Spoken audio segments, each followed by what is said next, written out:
Hello, my lovelies! Ginny O here, the author with no last name. And this is Ginny O Talks, the part of the channel where I talk about trends I see while reading indie books. Since I've started this channel, and due to some societal implications of being both an indie author and reviewing indie books, I have decided to only review 4 to 5 Ginger Snap books for the time being. I'm setting aside 3 Ginger Snap books for a later date, but even a 3 out of 5 Ginger Snap review can be controversial rating depending on the author. I've been doing a lot of slush reading. By this I mean I'm giving every book up to 5 chapters, which can be 25% of the book, before I decide if I can't review it or not. If I get to the end of the book, that's a good sign. You wouldn't believe how many free books you can get if you search hashtags on Twitter, make a wish list, and wait. And no, free isn't the problem. Here is the list that started it all. One of the biggest trends I see while reading indie books are prologues. I posted a list on my Tumblr, and a bigger writing themed Tumblr reblocked it, and so it's one of my most popular posts. So here are 8, slightly expanded, reasons why prologues don't work for me as a reader, in author terms because I also happen to be an author. Number 1. They give information that should be shown in the story. I'm talking about this is how the world is set up type of prologues that are all prose instead of story. These in general either give a lot of history or my world/creature is different because reasons.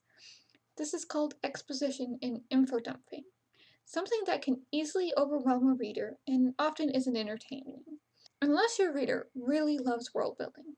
And this is the first thing your reader is going to see from you. If you have to tell us this, you could show it later when it's relevant, because number 2, prologues aren't compelling.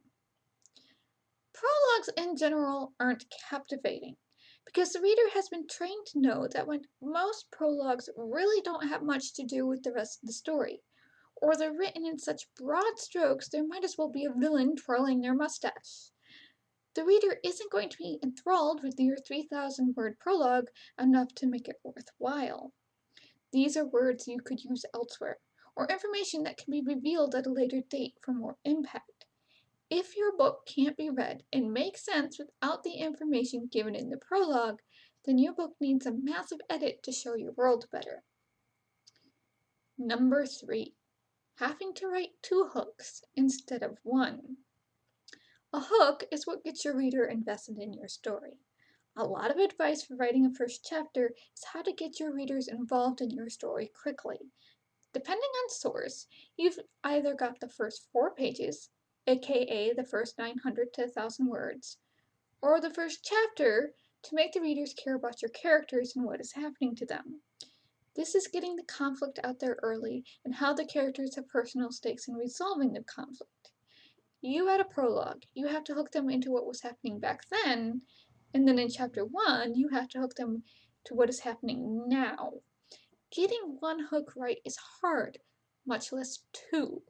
Save yourself some work and get that hook for what is happening now right, and skip the prologue. 4. They involve a character that is never seen again, not relevant to the current book. Readers have limited emotions to invest in your book. If your book invests us into a character that never shows up again or isn't relevant to the plot of the rest of the book, we quite literally don't care. Because number 5, the first character a reader meets is branded the main character in their minds. Harry Potter may have introduced us to Dumbledore first. However, we know the main character is Harry because the book title tells us so. And babies don't really make great narrators. Look Who's Talking tried it. It was funny, but in general doesn't work out. What invested us in Harry Potter was the contrast between Dumbledore and Privet Drive and, oh, a baby. Really, do not discount the ability for people to get invested in media over a baby. I can count several things I've gotten invested in because of the baby. Harry Potter is only one of them. Otherwise, the first person that the reader meets to them is the main character whose stakes and conflicts are the ones they want to get invested in, and their actions need to drive the plot forward. Number 6. Relevancy. Does the information in the prologue deal with plot points that the main characters / reader need to know right now? This is an important question. And when I ask this to a lot of indie authors, they insist their prologue sets up the plot of the story, and of course it is relevant without thinking about building up tension to their plot and keeping the reader curious about what comes next or what caused this in the first place. If the main character doesn't know these plot points, then they're on a journey to discover them, and the reader is going along for the ride. Because, number 7, prologues give away the mystery of the story. The prologue shows an unknown character setting up a chain of events were set thousands of years ago and kicks off the conflict relevant in the present where the rest of the story is set. Or I can't believe I'm saying this, but I just read one where the prologue is literally the end of the story. Well, mystery ruined. I have the answers to my questions. Bye! Books need to set up questions to be answered over the book, and if it's a series, over the course of the series. Questions and mysteries keep the readers turning pages. These questions don't always have to be world-changing. They need to exist and not be answered before the story even starts. Number 8. You aren't writing a murder mystery. Unless you are writing a murder mystery. But most of the time you aren't writing a murder mystery. So, number 8. You aren't writing a murder mystery. About the only genre that can get away with a prologue is a murder mystery, and if it's done in the style of a TV show, then the first chapter better be the detective, private investigator, getting involved immediately with personal stakes, even if they're getting paid. This is my job. Well, and They Solve Crime has permeated a bunch of genres outside of mysteries. Even then, most And They Solve Crime books don't involve a prologue.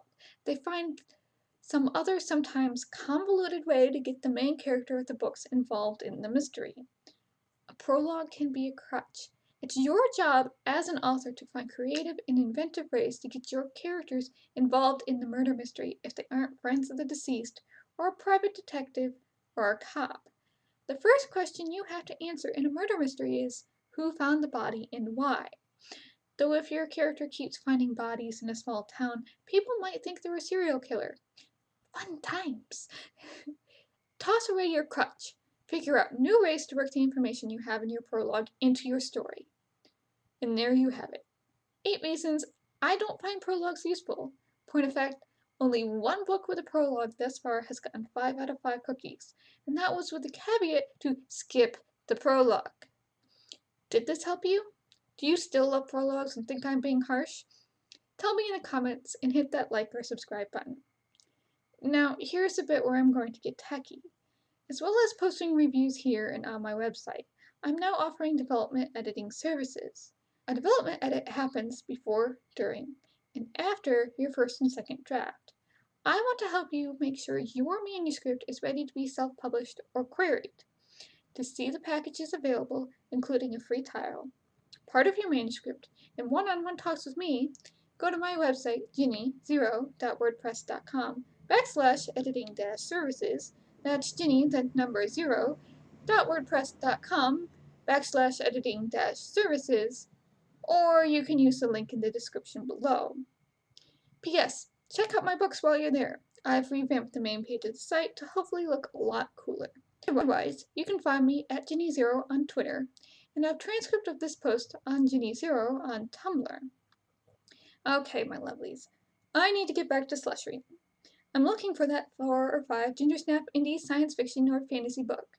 You think you know about one? Get in touch with me and I'll check it out. And keep your eyes open for more Ginny O talks, and see you in the next video.